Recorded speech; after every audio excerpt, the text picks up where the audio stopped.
Good morning সবাইকে। তোমরা video দেখে বুঝতেই পেরে গেছো আজকে আমাদের বাড়িতে পুজো হচ্ছে। হ্যাঁ, মায়ের অনেক দিনের ইচ্ছা ছিল পূর্ণিমা পুজো করা, তাই আজ যেহেতু গুরু পূর্ণিমা তাই বললাম আজকেই পুজোটা করে নাও। দেখো ঠাকুরমশাই সমস্ত কিছু আর নিজের হাতে গুছিয়ে নিয়ে পুজোতে বসে গেছে, এদিকে মাও পূজায় বসে গেছে।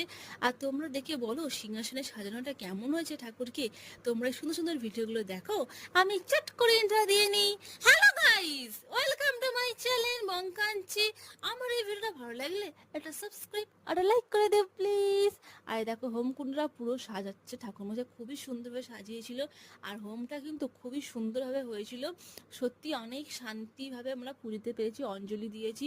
এমনকি ঠাকুরমশাই অনেকক্ষণ ধরে পাঁচালিও পড়েছে।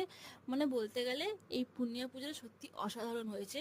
আর তোমরাও দেখে বলো পূর্ণিমা পুজো দেখে তোমাদের কেমন লাগলো, অবশ্যই কিন্তু কমেন্ট করে জানাতে ভুলবে না। টাটা।